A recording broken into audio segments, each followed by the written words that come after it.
Bom, vamos direto ao ponto. A história do povo Macuxi é, sem dúvida, uma das jornadas mais incríveis de resiliência que a gente tem registro. Hoje, vamos destrinchar essa trajetória épica de como eles passaram de alvos da exploração colonial no extremo norte do Brasil para se tornarem uma força política tão bem estruturada que literalmente reescreveu a geografia e as leis do nosso país. Para entender toda essa complexidade de forma clara, a gente vai seguir um roteiro em 4 atos. Começando pelas fronteiras e o contexto geográfico, passando pelo impacto brutal dos ciclos econômicos, a ascensão brilhante da resistência política e, finalmente, o triunfo definitivo pela terra. Seção 1. Fronteiras e contexto geográfico. A paisagem ancestral. Nossa história começa na região de fronteira entre o Brasil e a Guiana, mais especificamente ali no majestoso Vale do Rio Branco, onde os Macuxi vivem há séculos. O que é fascinante sobre a Maloca do Contão é como ela ancora a gente na paisagem ancestral deles. Essa não é uma ocupação recente, a gente está falando de uma constância espacial impressionante. Uma extensão contínua de terras habitadas desde muito antes daqueles primeiros registros históricos lá do século XVIII.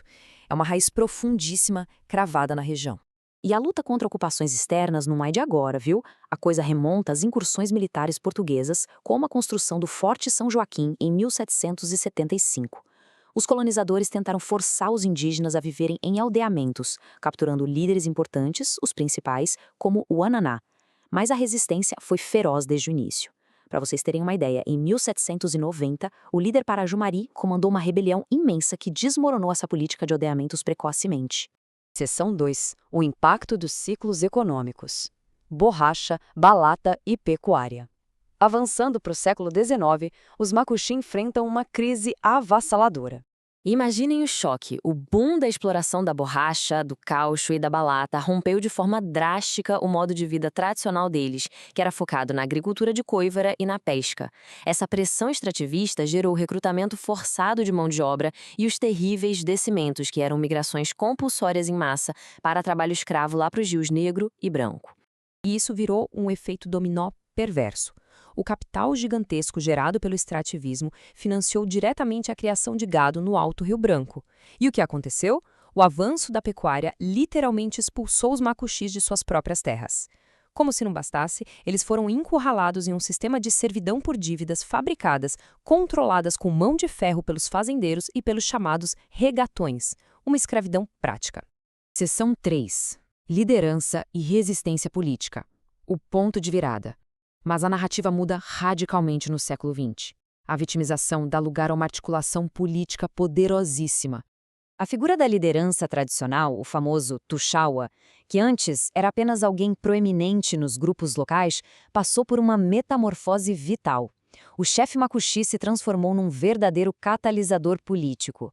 Eles passaram a articular demandas e exigir direitos fundamentais diretamente do Estado, dos missionários e das agências indigenistas. Nos anos 70, as estratégias adotadas foram simplesmente geniais. Com o apoio de indigenistas e da Diocese de Roraima, o objetivo era quebrar o sistema opressivo de clientelismo. Eles conseguiram fornecer bens essenciais de forma independente e pressionaram até que aquelas dívidas exploratórias absurdas com os fazendeiros fossem quitadas de vez. E para operar tudo isso, a organização atingiu uma escala monumental. A partir de 1975, começaram as anuais Assembleias de Tuxauas. O encontro histórico na Maloca Boca da Mata ilustra perfeitamente isso. Era ali, nesses grandes fóruns, que as vozes indígenas se unificavam para planejar o futuro e romper definitivamente com os ciclos de endividamento. O ponto crucial aqui é que dessas assembleias nasceram 7 conselhos regionais em 1984. Não eram mais aldeias agindo sozinhas, eram instâncias supra-aldeãs. Essa articulação inteligente pavimentou a fundação exata para a criação do poderosíssimo Conselho Indígena de Roraima, o CIRI. Seção 4. O triunfo da terra. A vitória definitiva.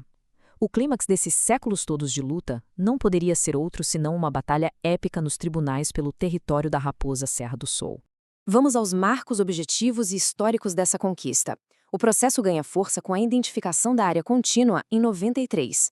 Depois de superar obstáculos políticos imensos, veio a homologação presidencial em 2005. E o capítulo final, definitivo, aconteceu em 2009, quando o Supremo Tribunal Federal confirmou a demarcação e ordenou a retirada total dos ocupantes não indígenas da região. A celebração Macunaíma Vive, que aconteceu em Brasília, captura perfeitamente o espírito dessa vitória iminente. É o triunfo incontestável da resiliência inquebrável do povo macuxi e de todos os seus aliados contra séculos e séculos de adversidades históricas. Para fechar a nossa análise de hoje, fica a grande reflexão. Nós vimos como uma população severamente afetada por ciclos econômicos e exploração se reergueu através da mais pura inteligência política e organização coletiva. Se esse modelo impressionante de união conseguiu reverter séculos de opressão em Roraima, o que a gente pode aprender com eles sobre o futuro da preservação territorial é a prova de que a organização coletiva de fato tem o poder de reescrever o mapa